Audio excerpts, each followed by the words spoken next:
In 2011, the Eurozone was almost broken up in a period that came to be known as the Euro crisis.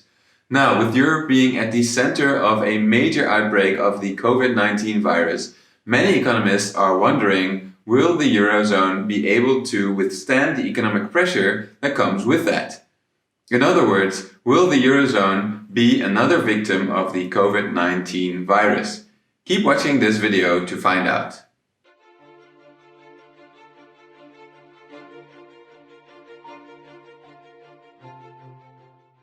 To understand why the Eurozone is at risk, we need to go back to 2012.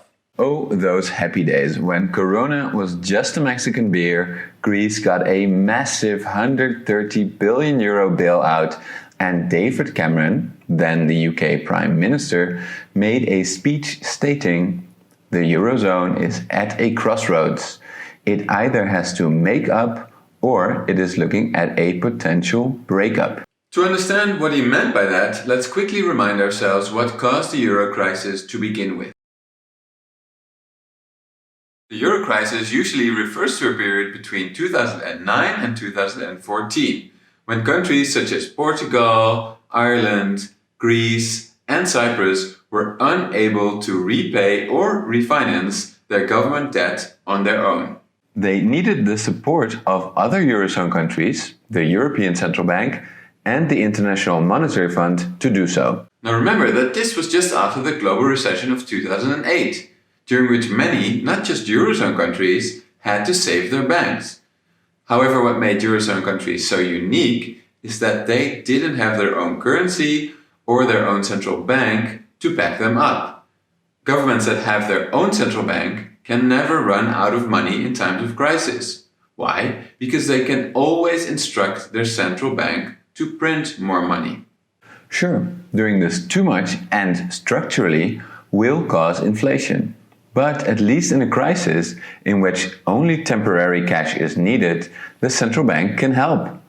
For Eurozone countries, this was not an option. They had to borrow extra euros from private investors. But no investor is big enough to lend so much to a country that they can turn the economy around on their own. So, individual investors take a huge risk in doing so. And logically, for countries that were in trouble, interest rates went up astronomically, making new borrowing unaffordable. These countries had to choose. They could either cut back government spending in crucial areas to be able to afford these super high interest rates, or they could drop out of the Eurozone system, reintroduce their own currency, so that they would always have the money to repay their debts. Sure, this currency would drop massively in value, but then at least in the next crisis they would have always emergency funding. In 2011, Greece was not so lucky. It was in deep trouble. After having gone on an unproductive borrowing spree on the back of a massive real estate boom, real estate subsequently crashed, and so did its economy. It then tried to borrow emergency funds from investors, but no one would lend to them at an affordable interest rate. So it had to make a choice. The first choice was to default on its debt and plunge the country in a massive recession. I emphasize massive because it's easy to underestimate the human cost of such a move. This means no salaries for government employees, no pensions for ex-government employees, and that is a massive hit to the economy. Consider, these people will not spend in the shops either, so this has a ripple effect. The second choice was to borrow from other Eurozone countries, but they demanded that Greece would cut back exactly on these essential expenditures. The choice was basically between killing yourself by poison, this goes quickly, or by hanging slowly. Not a very appealing choice. Therefore, after that, economists have been urging Eurozone politicians to get their house in order. They've been asking them to get institutions in place that can provide emergency funding during the next crisis, and also to fix the banking union so that this is on the European level and states no longer have to rescue their own banks. The basic idea behind this was to get all of this done when the economy was doing well, so that everything was ready for the next crisis. Always better to fix a roof when the sun is shining. At least that was the idea. The problem is that Eurozone politicians did not complete these reforms.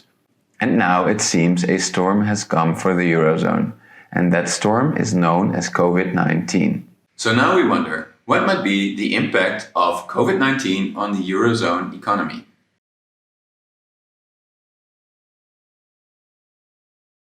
The impact of the COVID-19 virus on any economy can be easily described as follows. When people are quarantined at home, they can less easily buy stuff and they can less easily make stuff. And this really translates to economic jargon to say that there is a demand stuff, that means people can buy less stuff, and there is simultaneously a supply shock, and this means that people can make less stuff. Now, if you realize that we usually measure our economy in terms of the value of transactions, it is clear to see that people buying and making less stuff will reduce the total value of these transactions. In other words, the result of COVID-19 will be a weaker economy.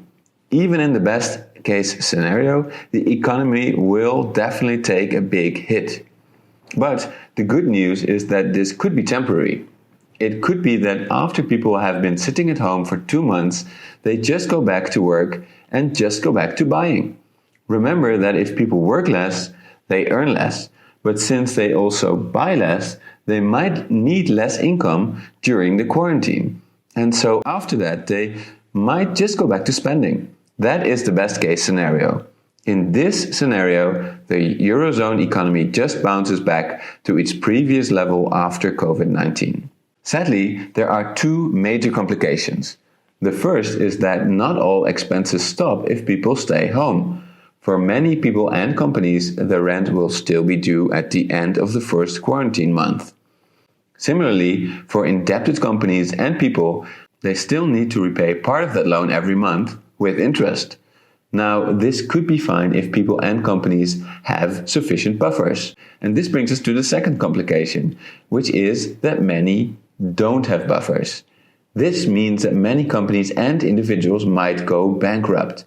And if they do, they will not be able to pay their debts. And what if that happens? What do you think will happen to the banks? They will go broke. And remember, that was what started the original Eurozone crisis.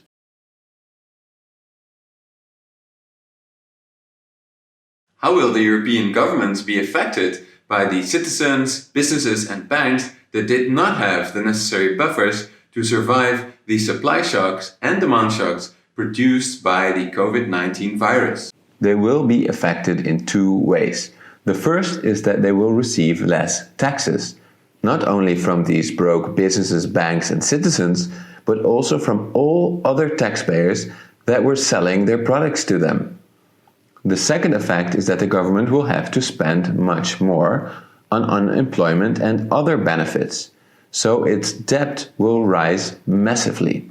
That is a big problem. Remember that the Eurozone still doesn't have the right institutional structure in place to provide meaningful emergency funding to states that get in trouble, and the banking union is still not complete, so in effect, national governments are still responsible for their own banks. And sure enough, the interest rates of Italy, both the most exposed to the virus and most indebted Eurozone government, has already spiked. So yes, for sure, the COVID-19 economic fallout can definitely trigger the next Eurozone crisis. But whether it will really depend on our policymakers and what they decide to do next.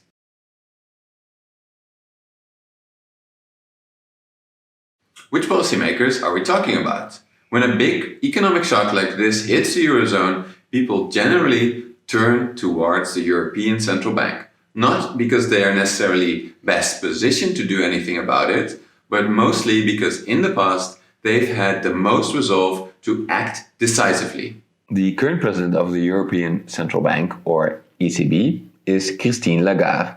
While her statement that the ECB is not here to lower the interest rates of individual countries compared to others, led to initial panic among investors, she later clarified that the ECB is fully committed to avoid any fragmentation in a difficult moment for the euro area.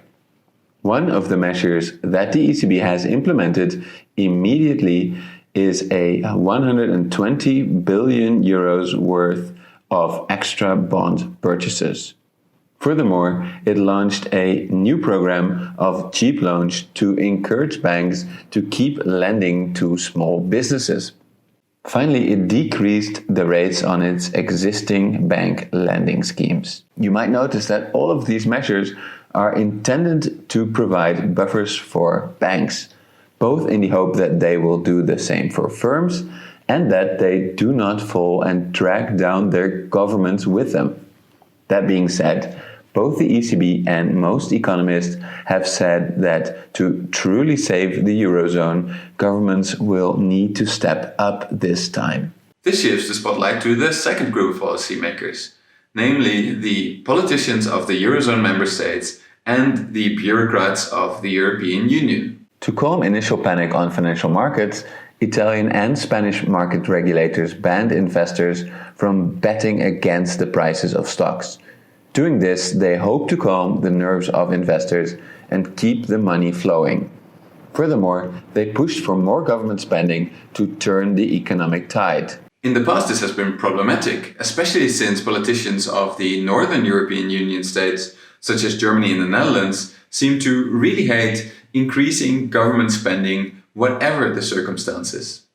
This made it so surprising that the German finance minister actually came out declaring that he brought an economic bazooka to counter the effects of the coronavirus. The State Investment Bank will provide an almost endless supply of loans for struggling German companies.